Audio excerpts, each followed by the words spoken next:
Hey guys, welcome back to my channel, or welcome for the very first time. My name is Val Patino and I'm making this video today to answer all of your questions about going to university in Spain. Last year I graduated from a Spanish university with my degree in International Studies here in Madrid, Spain, and I just love to give you guys a little bit of insight on how to do it because you have a lot of questions. And these questions don't bother me at all. I'm really excited and happy to be able to answer all these questions for you, but I just know that on my Instagram and on the YouTube channel and in the comments, I can never get around to actually answering all of your questions. So what I've done is I've gone through all of your guys' questions. If you've asked me a question ever, I have read it. And I've compiled all of your questions together and I have done my research. I have come up with the best answer that I can for all of you, and that's what I want to get into on today's video. If you've ever had a question about how to go to university in Spain or what going to university in Spain is like, stay around to the very end of this video because you're not going to want to miss any of the questions. The very first question that I'm going to get into is one that's a little bit more personal, just to go off of what my experience was like, because on the very first video that I made, I talked about how when I first came here, I couldn't understand how to take a freaking exam because the exams were so different than what they were like in the United States. So this question that somebody asked me, you guys, I have all of your questions right here. This question that somebody asked me was, what study techniques did I use in Spain? Now, I don't think that I have the best study technique ever because I definitely did not get the best grades compared to some of my classmates, but my study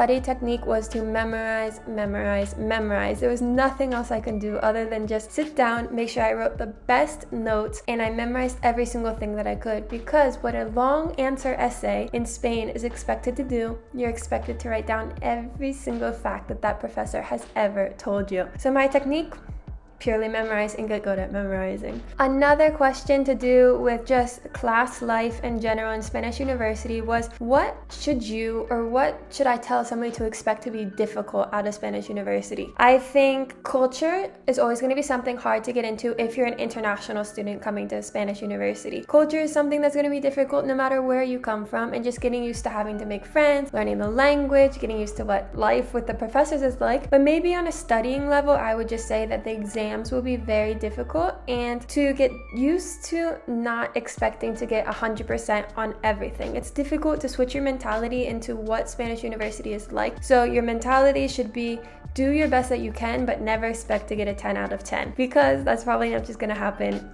overnight for you, because it's something that Spanish students have to try really hard to do to get a 10. Now, if you're a student coming from an English-speaking country and you don't speak any Spanish, something that will be difficult for you at a Spanish university is getting used to how the professors and the students speak without knowing any Spanish. So to avoid this difficulty, make sure that you come to the Spanish university as well prepared with your Spanish as you can, even if you're going to study in English, because there's a lot of different phrases and idioms and things that you might not understand unless you've studied Spanish before. Alright, another question that you've asked me is how to prepare to pass the B2 Spanish test. What this person is referring to, if you're going to go into a degree that's done only in Spanish and you're from a foreign country, the university will ask you to turn in a B2 level certificate. Now in Spain, in all the European countries, you have A1, A2, B1, B2, C1, and C2 to tell you what level of a language that you have. B2 is a proficient, maybe not fluent level. So you just need to get to that level where you're proficient. You don't need to be speaking really fast or anything, but you will need to take this exam through whatever organization they tell you, or you'll need to do the Cervantes exam. I would highly recommend coming to Spain, spending some time here, doing a course, living the life. That way you can really get into the Spanish. If you're unable to come to Spain, just go onto Amazon and get yourself a B2 grammar book, and you just do the exams over and over again until you get it right. This is my recommendation because when I was in university for international studies, I had to pass the B2 Portuguese exam, and that's just what I did. I got a B1 and a B2 grammar book, and I went through them over and over again. But if you can make it over to Spain before starting a degree or before starting this exam, I would highly recommend studying a course, an intensive course. There's a place that offers courses like this called Insitu. Insitu can help you find all the courses that you need and your stay, your lodging. They can give you so much advice about wherever you're going, even if it's not just in Spain. Like obviously in this case, we're looking for some Spanish classes. Here you can either choose between exam preparation if you really want to get that B2 level, or if you just want to know general language to be prepared to go to university, I would select general language. Of course, I think that it's really great if you can come to Spain to study, because if you're going to be studying university in Spain, I believe that it's the best place to go. But here in Spain, you can really pick almost any city that you want. let's check out Madrid. Here in Madrid, you get all of these different options that come up, but what I saw on here is AIL. And this school called AIL Madrid is where I took my intensive classes when I first came to Madrid. So I can highly recommend this class and this course because I studied here before. You don't need to worry about in situ prices being more expensive than if you would just contract directly through AIL Madrid or any other site. They're always going to be cheaper. And if you use my link below, you get 10% off on your course. Now, time for a question that I really like, and it's really important for all of us. The question is, can you work while studying? This actually just in August 2022 has been updated and very, very good for students in Spain. Un aplauso. Students can finally work legally 30 hours a week while studying, up to 30 hours a week while studying. Now, make sure you check this out with like a lawyer or somebody with like the legal process part of it. I'm not completely sure if you still need to like adapt your visa, but I do know that it is now legal for students to work 30 hours a week. If you just Google this, I'm sure that you're gonna get a lot of information on it. But this is really, really positive because before students could work up to 16 hours a week, but we had to do something with our visa and get a change on your visa. And so legally, yes, you can work while studying now in Spain, and that's really, really important. If you're coming from an English-speaking country, one of the easiest jobs that you can get in Spain is teaching English. I've seen so many English teachers make posts like, I can't believe how many people are asking me for English classes. Even the lady at the supermarket, she stopped me while we were ringing out my things and she asked me if I could give classes to her daughter. That didn't happen to me, but I read that somewhere on some form. These English classes tend to just be paid in cash, so that wouldn't really affect your visa. But if you do want to work somewhere more formal and get a contract and make sure that you're in the social security system and everything, you could work an academy. A connected question to this one is, how can you find work after graduating? I have to leave this one for the video in the future because I haven't had time to completely research this, and I can definitely talk about my experience because I graduated with a degree in international studies and now I'm working for a nonprofit here in Madrid, and I can definitely explain this a lot better, but in its own video to not take up too much of your time now. So keep your eye out for that video coming very soon. A lot of you guys have questions about how to find where to live. Now, I have two really great recommendations. One is for students that I 100% recommend. It's called Aluni. I think .org or .com. I'll make sure to put it right here. I lived in Aluni houses for I think 3 years out of my time that I was studying. You get to find some of the coolest flats in all of Madrid and other cities in Spain if you're traveling to a different city in Spain. And you get to live with just students. They keep their prices really reasonable. This is not sponsored by them at all, but I just highly recommend it because it went so well for me and it was super nice coming from an international environment, finding my house before I even moved to Spain or Madrid, and being able to move straight in my first day in Spain. Now, if you're trying to find a flat, maybe visit the flat before you can't make a contract and everything, I completely understand that. I think you can trust that the Aluni houses would be good, but if you really want to make sure you see it, then you need to use an app called Idealista. Now, with Idealista, it's not as easy, especially in 2022, because the housing, I don't want to use the housing market as a term that I don't really know that much about, but like I want to say like the competitiveness of finding a flat in Spain right now, or at least in my city in Madrid, it's very, very difficult. And without having a contract, a work contract, it might be pretty hard for you to get a whole flat on your own. Now down to the nitty gritty, which are the questions that you're a lot more confused about. And I understand why you're a lot more confused about these ones because they're not just like personal decisions, it's the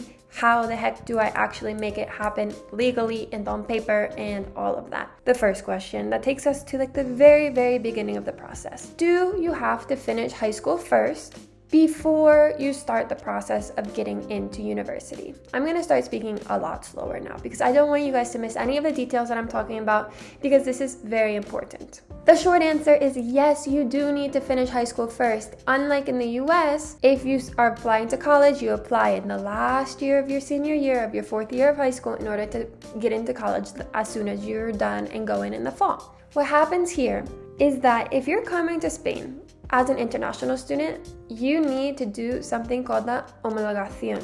For this video, I've decided that we're going to call it, because I don't want to keep saying it in Spanish, I'm going to call it the homologation, just so that this all flows better, right? In order to get into Spanish university, you need to do your homologation. before you get into Spanish university. Your homologation can only be started after you have finished your high school degree. Why do you need to wait until you go to graduation? Because in order to do your homologation, you need to have your official transcripts completely completed. You need to have your official transcripts apostilled. You need to have your official transcripts translated and then sent to Spain. So all of this needs to happen after graduation because you cannot officially apostille your whole high school transcript until your last grade is marked on your transcript. So then this goes into the next question, very much related. When should I start the homologation process? Before or after graduation? Now, ojo, you should start the process of getting everything together way before graduation because this might take you a long time to figure out everything that you need. And if you're trying to go to Spanish university as that fall, which is going to be a stretch to do because that would be really, really fast, you should have everything in line before turning everything in for your homologation. So yes, you need to wait to turn in all the papers for your homologation after graduation, but you should start the process many months before. You should be checking on what papers you need. You should be getting everything together. You should be double checking that you have everything way before graduation so that as soon as you graduate high school, you can take your translated transcript, apostilled, and everything and turn that in with the rest of your papers and turn that in right away to the government as soon as you graduated. You should be planning as soon as possible, but the reality is that if you're coming from a country like the United States, it might be very, very difficult for you to get into university in Spain that fall after graduating. Why is this? Because by the time you get your homologation, it might take them up to 6 months to approve it. So what I did is that I came to Spain and I took a whole gap year off here. I did my process very slowly. I wasn't very prepared. I didn't do this part of having everything planned out many months before I wanted to apply. So I took the whole gap year to get everything together and I brought all the papers myself to Spain and I turned them here in the government. Something that you need to know is that you need to turn them in here in Spain. I believe that there's probably a lawyer somewhere in the world in Spain that would do this process from you in an international level, but I don't know any context and I'm not going to be the one to tell you to do it that way because I have no idea if you can. In my experience, I was here in Spain when I turned in my homologation and I would highly recommend that you do it that way so that you have control over the whole process, that if you're missing a document, you can go turn it in yourself and all of that. Information on how to do the homologation. I can't explain every single step to you, but I will leave the link in the description again for you so that you have the link right there. On the Spanish website, it leaves you every single document that you need to turn in. The most complicated one, like I said, is your transcripts that will need to be apostilled and translated. Every single thing will need to be translated. I'm going to leave you guys another link in the description that's super important. When you translate any paper, it needs to be translated by un traductor jurado, meaning that they're officially jurado. How do you say jurado? Officially selected, officially deemed correct by the Spanish government. In the link below, you have a whole list of translators that are official by the Spanish government that they will accept translations from. So all you need to do is hop on that list down there. You select anybody that you want from the whole list. It really doesn't matter. You select their email and you can contact them through email. Of course, there's translators, so you can talk to them in English and you just say, hey, I need this document translated. How much do you charge? I'm 90% sure that most of the work can be done through online, and then at some point they'll have to send you the physical copy because they have to put their stamp on it. So for everything else for the homologation, that's my biggest tip, is make sure you use the traductores jurados and make sure that you have everything in order. Every single paper that you need is in the link below, so let me just leave that there for you, and you got this. It's not that complicated. You can do it. It just might take a little bit of time getting all the papers together. The question here is, I have my homologación, do I need to take exams to get into university? Now, every single university will have their own process for foreign students, but guess what? You can email any university and they will get back to you, because I tried it. I wanted to make sure before telling you guys. I contacted many universities and I copied and pasted them all the same exact email. So let me show you the email that I sent them. So I just wrote, buenas tardes, te escribo para saber cuál es el proceso de admisión para un extranjero no europeo en tu universidad. Cuáles son los exámenes requeridos, por ejemplo, EVAL o PCE, y si tienes algún tipo de acceso a plazas reservadas para extranjeros. Muchas gracias por tu tiempo y estaré atento. Here, you can just see that every single university has always gotten back to me. If you have any question about any university, write to them. They will tell you exactly what you need to do. Let's look what the Universidad Autónoma of Madrid has told me. She said, or he said, I don't know who it was. For example, here in the Autónoma, we see, no, there are not special spots for foreigners. They have all the same possibilities as a Spanish student. That can be really positive for you if you have good exam grades. If you don't have good exam grades, that could be a negative thing for you. Here they leave a link to look at all of the options for studying. Furthermore, they tell you about the homologación that you need to do.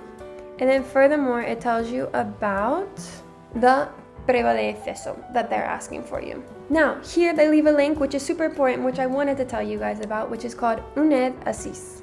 Okay, UNED Asís is, I think, very new, and you guys are super lucky to have this available for you while you're applying. It's a whole website, which is even translated in English for any of you, about the steps that you need to do to take the right exams to get into university. So step 1, guys, ask the university what exams you need to take. Step 2, check out UNED Asís because they will have that exam available for you. Now, if you can do it from your home country, I'm not sure, but UNED Asís will tell you if that's possible or not. And they break down every single thing into a step.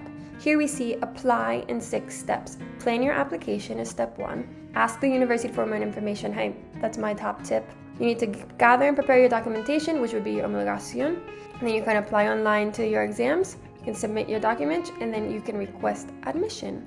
This website is going to be your everything for taking the correct exams. If you need to take the eval, they will help you figure out where to take the eval. If you need to take the prueba de acceso, they will give you access to the prueba de acceso. What's important for you to tell them is what university you're interested in and what your university is asking for you. Then you can ask them when and how to take that exam. And that's it. The last question that I would like to answer is super important, and it's, can I get into the University Carlos III without taking the eval? And the answer is yes. You can get into University Carlos III in Madrid without taking any exams. Now, guys, you need to jump on this opportunity if you're not interested in taking any of the exams. I was not interested in taking any of the exams, so I did just that. Now, I can't go into every single detail again because I already went into all the details in my other video about how I did this, so I'm just going to leave that linked up here for you guys so that you can check that out again. But there is an option for international students at this university in Madrid to get in through an early admissions process. If you do the early admissions process, you get to skip the whole examination thing. Examination? Yeah, that's the right word. You get to skip all that and just jump right into your degree. Now, it is very competitive among foreigners because you're just up against all the foreigners, but the only thing that I had to turn in was my homologation, my application, a written letter about why I wanted to go to the university, and my top choices of degree. And there I got into my degree for international studies, and that's really amazing because literally the Carlos III is known as one of the best universities in Spain and in Madrid. So coming out of all of this with a degree from that university was so good for me, and just really, really good in general because my education was great and I couldn't have asked for a better experience. Are there other options to get into university without the eval? Yes, there are some universities that have special selected spots for foreigners that will save these spots for foreigners and not make them take the exam. For example, I mentioned this in my other video, the Universidad de Alcalá, they have some. Reach out to that university and ask them. If you guys have any problems with Spanish and asking them in Spanish, just use Google Translator. In the end, everybody will understand each other, and if you want to, you could just put in your email, hi, I'm sorry, I don't speak very good Spanish, hola, lo siento, mi español no es lo mejor, and then you can just go on speaking in English or Google Translate everything. So guys, that's all of the questions that I can answer for you. There's one question that I didn't answer because I do not know the answer, and the question is, do you know anything about scholarships? Honestly, for foreigners, I don't know much about scholarships because mainly most of the scholarships come from the community that you're in Spain. So for example, the community in Madrid gives the scholarships out to everybody. I'm not sure what their rules for that is for foreigners, so I'm very sorry, but you can look out and try to get maybe a lawyer or something, or somebody that would have more of this information. But you can count on me for any information about getting into university and how to do all that. So if you guys still have any questions, I really hope that at this point I've been clear and been able to answer all your questions. But if for some reason you still have questions, feel free to reach out to me down in the comments, and I will try to get back to you guys as soon as possible. If you've gotten to this point in the video, I'm sure that it's because you really want to go to university in Spain and that you're really interested in all these details. So I'm wishing the very best for you, that you get into university and that you get to complete all your dreams here in Spain, because it was one of the best opportunities for me. So I wish you all the best. Ciao.